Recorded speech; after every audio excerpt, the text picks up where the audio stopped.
Welcome to 101. I'm Greg Bass, your host from the Salisbury Independent newspaper, and we're on a streak here. We have my favorite people coming in each week, and this week it's one of my all-time favorite people. I've known him since we were little boys together, David Michaud from St. Peter's Episcopal Church. Welcome, David. Well, thank you. Good to be on here. Now, Neil Nestrak and I, when we were like 12 years old, how much younger are you than me? What year were you born? I would have been 63. 63, so you're 3 years younger than me. Yep.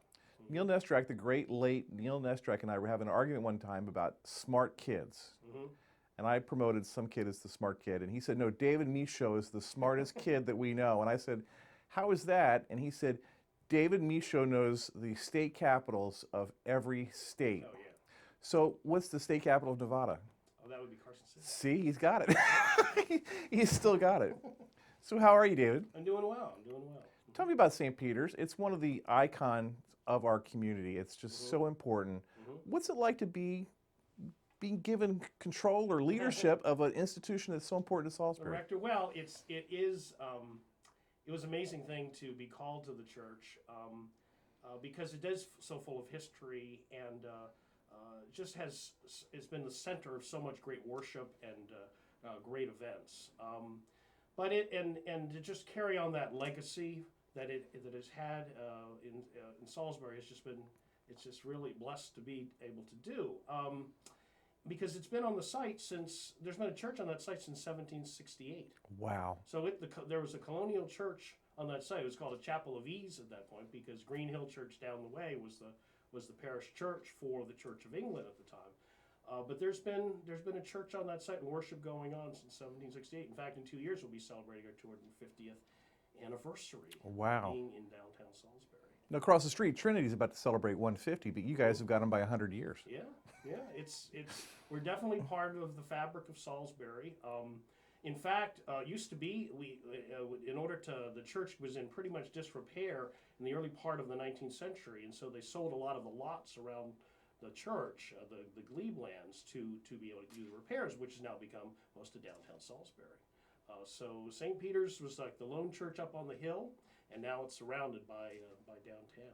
It's such a beautiful church, and I would encourage anyone to go in there and see it. I don't know when you open it up or how that works, but it's so beautiful in there. Well, and this is the third church on the site because St. Peter's has survived the two great fires of downtown Salisbury in 1860 and then 1886. So this is the third church on the site. It is a beautiful Italian Romanesque design brick church with over 50 stained glass windows. And it is, I would think, one of the most beautiful sacred spaces in Salisbury. And of course, we're open on Sundays, but we also are like to open the church up on the third Friday downtown. Right, I went down there and had a hot dog the other week. That's right. Yeah. We're outreaching to the community, and I know in September we'll be doing some tours of the church and some demonstrations and all too. But anytime someone wants to take a look at it, you can come into the office and we can show you around. But it is a beautiful sacred space that's housed many generations of people in prayer and worship. When you say sacred, that's the right word, because when you go in there, it puts me in the mood of reverence and importance. There's just something very therapeutic about it, if that makes sense. Yeah, no, it is a special place to be. I've started in the past year doing daily prayer in the church. So there are Tuesdays and Thursdays we have evening prayer, and the other during the day mornings we have morning prayer, and it's so nice. There's small congregation then, but to just sit there and be present in that sacred space is wonderful, and then have some prayers too. But sometimes it's just an excuse to just come in and just be present in the space. It's a perfect place for meditation. Absolutely. And those stained glass windows are beautiful, and I love the arches. I love everything about it. Yeah. Well, I'm a Presbyterian. It makes me almost want to switch. Well, The church also plays a really important role in the community. I know you guys do a lot of outreach, and there's some work with people who are homeless there, where you guys participate in that program. Tell me about that, how you guys reach out. Well, we are part of the group of churches that houses the men's emergency shelter Right. in the winter. And this is like they go around from place to place. Yeah. And we will house them because our concern is that nobody be left outside to freeze. This all started over 15 years ago when a man did freeze to death in Salisbury. We said Right. we cannot have this happen again. So we welcome anyone, regardless of religion. Just if you need a place to stay in the cold, come in and we will offer you a hot meal, a warm, safe place to be during those winter months. And that's been a tradition we have been working on for many years. We also participate in the Joseph House lunches and are looking for other ways to be active downtown in the community too. Now, who are your parishioners? Who are the members of the church? It's a very interesting group of people. There's some longtime families that are members from Salisbury. We have some young people, young families that are coming in. We have we are inviting all. We're an inclusive church that anyone who is wanting to worship in a more high liturgical style, which is the way we are, is welcome to come in and participate. And it's we looked at the geographical area where we come from. Just about everybody is from Salisbury, Right. or from Michaud County. So it's a very much people are interested and involved in the community that are coming to this church. Now, in my church, I'm a member of the Presbyterian Church in Ocean City, and where I was from being a Sure. kid. Mm-hmm. And I'd love to be a member of the Presbyterian Church in Salisbury because I think it would be more traditional. But I know my church, they're struggling for direction, and I like the more formal old style. But you see these places like Harvest Baptist Church and the big churches where it's a kind of a whole different environment. How's that impacting what you all do? Well, I think we have a particular niche of worship that appeals to people that like a more kind of structured, liturgical, traditional style. I mean, we have 3 services on Sunday.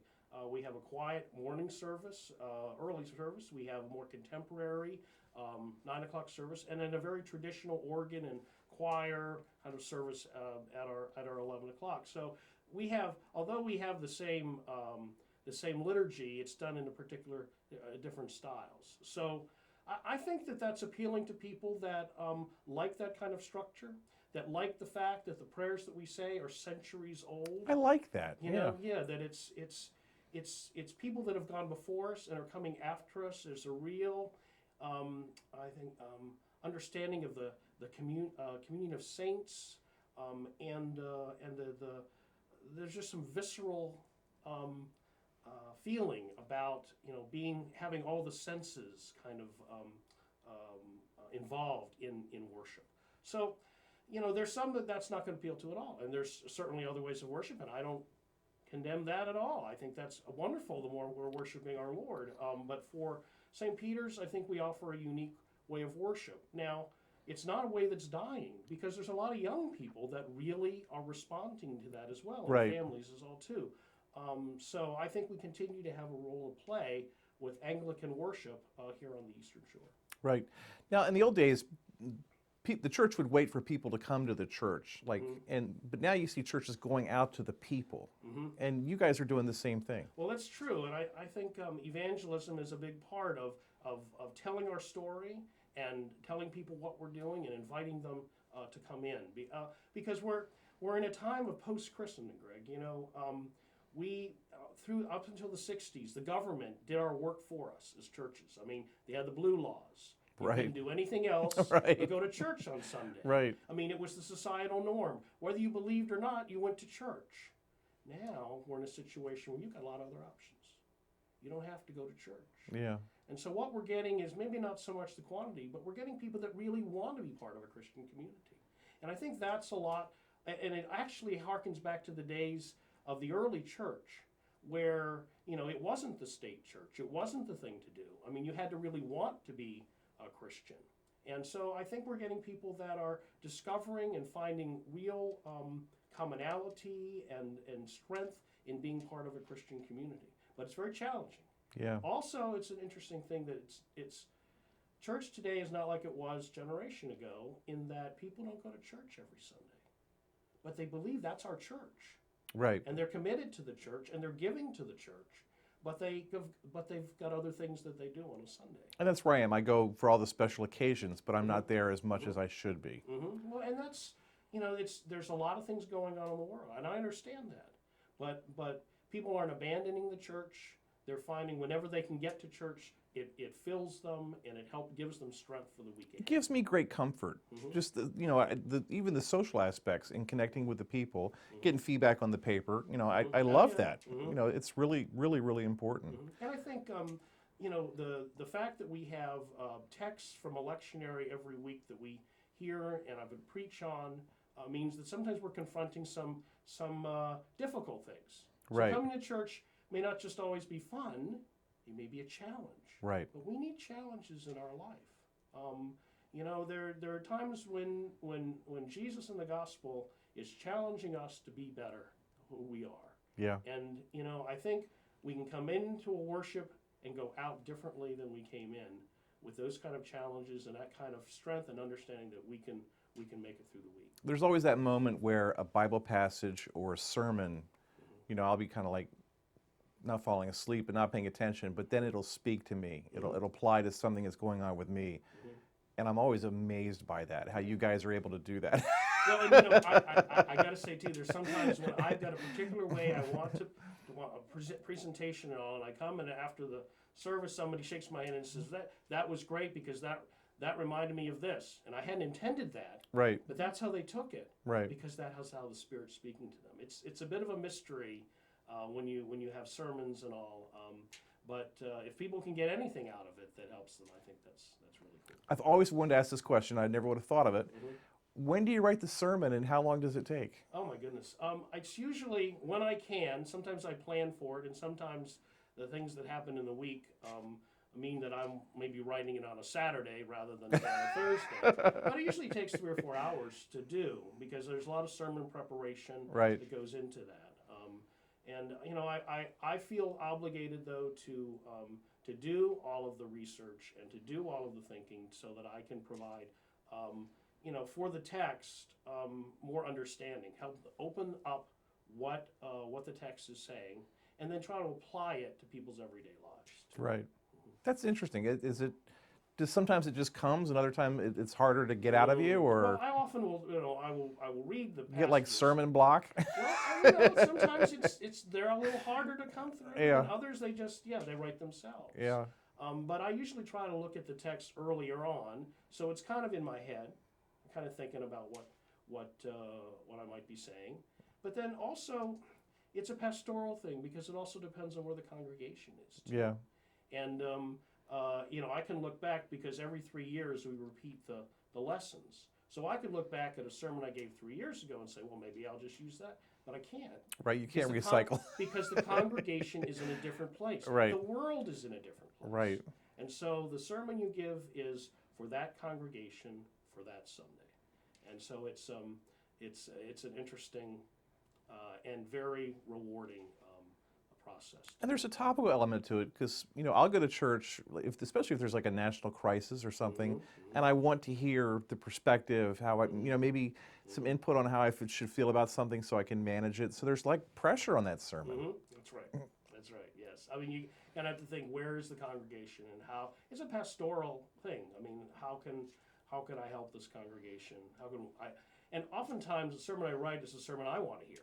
Right. Because it's helping me, and I'm thinking if this is on my mind, it's got to be on other people's minds. Right.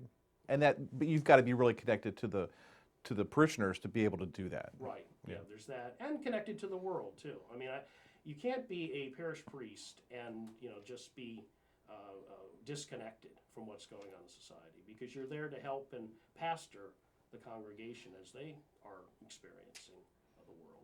You just had your big event at Green Hill, the real Green Hill, and I wanted to get you in before that to talk about this, and I wasn't able to do that. But how was it this year?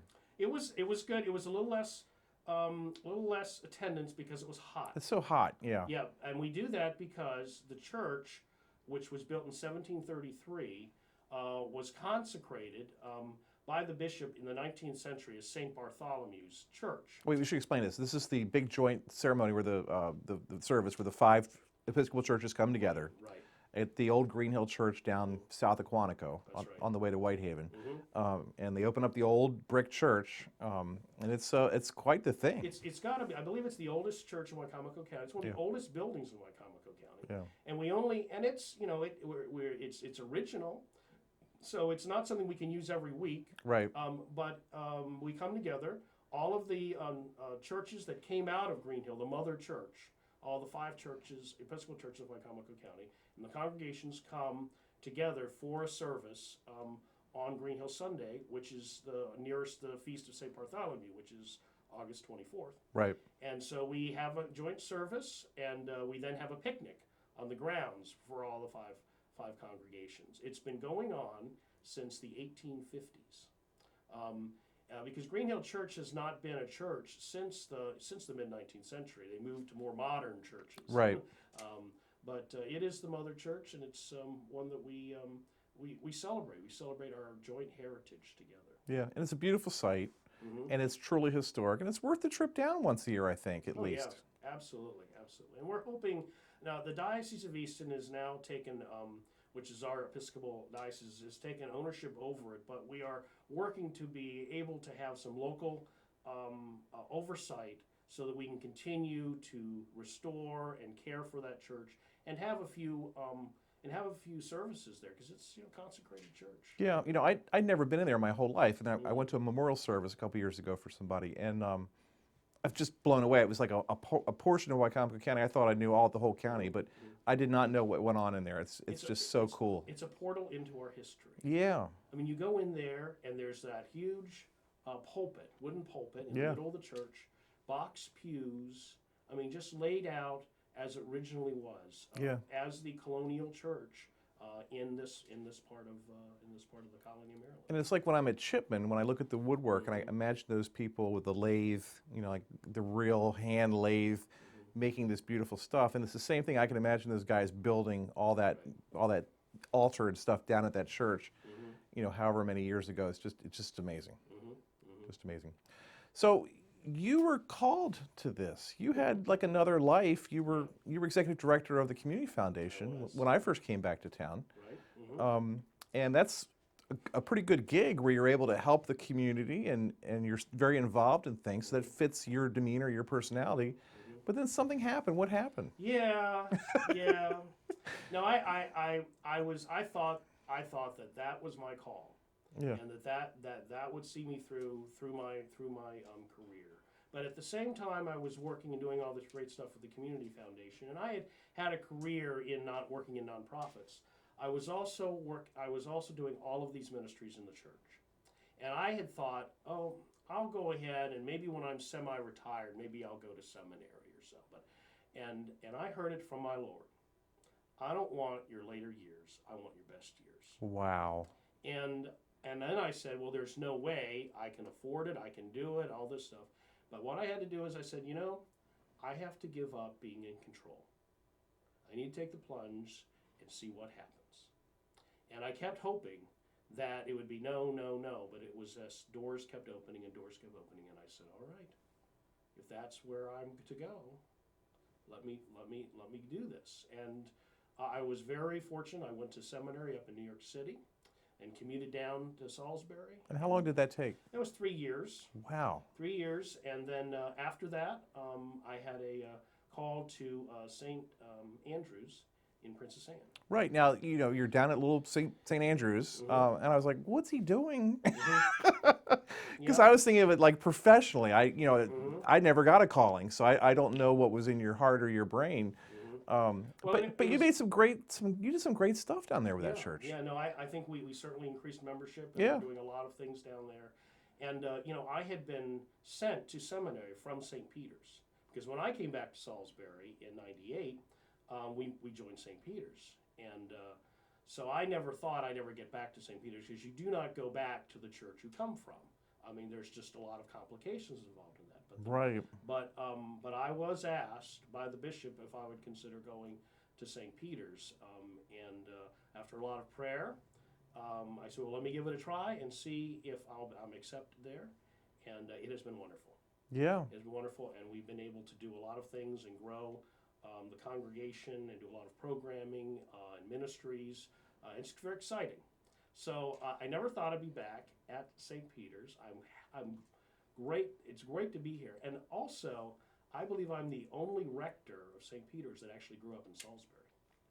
Because, most people, they come from someplace else. Right. And so I think in your business, it's like sort of a destination. People want to get to Right. to that church because it's such a great church. Mm-hmm. So it's been very rewarding, and also very rewarding to be back in Salisbury and to be back in the downtown church, and to know that with the Renaissance going on downtown, that St. Peter's can be a part of that. Right. That it's not just business, it's not just government, but there's also spiritual things that can be happening down in our civic center, and I'm excited about being part of that. Now, see, you're like me. You left town very happily. I don't need to live there anymore. And then you came back, like breaking back into jail is how I feel about it sometimes. What was that like coming back to Salisbury? What year was it you came back? 98. 98. I came back in 99. Okay, All right. so yeah, because we were I was in Washington D.C. working. That's working where I there. was. Yeah. And then came back, and my daughters went to elementary school and then up to high school and all. And it was a great place. It's been a great place to raise a family. My wife is from here and for generations, so it was great to have family there, and just neat to be able to be back on the shore. And it took me some time to get the job, but working at the Community Foundation was a great fit for me. It was also something to help. That I had been working in nonprofits, so I brought that kind of aspect to that position about how we can be strengthening the nonprofits in the on the lower shore. So, yeah, it's turned out very very rewarding to be back on the shore. Now, I tell people that the Salisbury that we're in now is not the one I grew up in. Right. I mean, do you feel the same way? Yeah, and I'm telling people too, because we're looking at our future at St. Peter's, and I'm going, we're in a place that's very different than for the past 40 years. Yeah. And where we're going, what our future is. And so, how we can't just assume that what has been happening over the last few years is going to be what's going to be happening in the future. But yeah, I do remember too how it was much smaller, no big box stores, riding your bikes everywhere. Right, and, we did do that, didn't we? yeah. I asked one of my teenage daughters, I said, why don't you just ride your bike there? And she said, we don't do that. Like, it's a different time. Yeah, we would leave the house Saturday morning, 8 o'clock, and not come home to dinner. No one knew where we were. Yeah. Didn't feel like they knew where we were. Yeah. Or you go up in the woods and before the industrial park came. Yeah. It was a different era. It was a lot of fun. So Jake Day and I have this discussion where he says, Salisbury is not Hess Apparel. It's not Johnny's and Sammy's. It's not the Giant anymore. It's the stuff that we think of when we think of Salisbury. And you go down to Third Friday and you're like, who are these people? I don't know these people, but they're the ones that are the new Salisbury. Right. So we have to tap into whoever these people are. That's right. Well, and there's new people coming in our doors at St. Peter's that we haven't seen before, and being able to be welcoming and do things that they're interested in doing as well is it's an interesting challenge to have. But yeah, you're right. It is a different. There's some different folks coming in, but they're coming because there's some things that appeal to them about this place and about maybe the potential. That's the key, I think, the potential. Mm-hmm. Yeah. Mm-hmm. I'm just glad that you recognize that how important you are to that overall potential. Mm-hmm. Being on the side of Route 50 that you're on, I think really helps, because you don't think of Trinity or Bethesda as being a part of the downtown experience the same way that you do St. Peter's. Mm-hmm. Yeah, no, it has been part of the fabric of the downtown too. So I think it's kind of getting reacquainted, and the fact that we are involved in the Third Fridays. And saying, come on up St. Peter Street, right, and see where we are. It's a very interesting thing. We have signage that because we're right along Route 50 downtown. We have signage that says who we are on Route 50 side. We have nothing coming up from Main Street, from the plaza, from St. Peter Street. So we're looking out, putting some signs to say who we are, because from years, nobody would come up that street. And now we're seeing a lot more people, a lot more traffic, and of course they're going to reroute Main Street, so there are more people going right in front of the church. So yeah, things are changing, and we want to be part of that fabric. What's your advice for people who they want to be more spiritual, but they're kind of cynical about it, or they feel like they don't have time? What do you tell them to try to bring some sort of a connection? Well, I think it's important to be involved in a community of faith, because I think that's something that helps challenge you, that helps give you strength, and that keeps you from being going out of left field in your spirituality. It's some discipline, some grounding. But you got to find the community that's gonna help you grow spiritually. If you're in a place in a church you're not growing at all, seek out something where you're going to be growing in that. I think it's important to spend some time, devote some time to that. If it's important in your life, you've got all these other things you're spending time with. What value does God hold for you? I think it's worth just trying to have a holy habit or two, and to see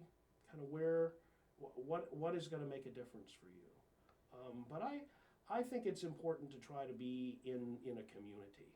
That's how Jesus, when he left those disciples, he left a community. He didn't just say, all right, you're on your own, you're on your own. Everyone's working together. And I think when a community is... and they hung in there together, too. They did. I never thought about that. Yeah. Wow, okay. And if you looked at the Acts of the Apostles, my goodness, they had all these different arguments. Right. They had all these people having different things that they wanted to do and all, and they broke, but they would come back and they would decide things in community. And I think that's an important thing to realize, that Jesus gave us a community, or communities, and it's important for us to kind of nurture that. But also be relevant to people, understand how they live their lives. I mean, we're on social media, we're on, we are doing things at different times to be helping people with their schedules and all, recognizing that life in the 21st century is a little different than it was in the last century. Yeah, I mean, people complain about social decay and stuff, but I'm not that alarmed by it. Well, and I think in the Episcopal tradition, we believe that the world is good, that God created it, and things are good out there. And there may be evil lurking around, but the good will overcome it. Now, some other denominations find the world to be evil. We feel it is good, and that there's things to enjoy about it and to rejoice together. And so it's a nice... And sometimes people say, why are these Episcopalians having so much fun? Right. Because that's our outlook, too. Yeah. I mean, we know, too, that there's evil. We are working that, but we also know that life is good, and life is from God. And we seek out those good things that come from God. He's David Michaud. He's the rector at St. Peter's Episcopal Church in Salisbury. He's one of those people making our community better every day, and I can't thank him enough for being here. Thank you, Greg. I'm Greg Bassett from the Salisbury Independent Newspaper. Another edition of 101 right here on PAC 14.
First Shore Federal is proud to support PAC 14 and 1-on-1. We'd encourage every business to support PAC 14 and pick a program and support it, and let's make a difference.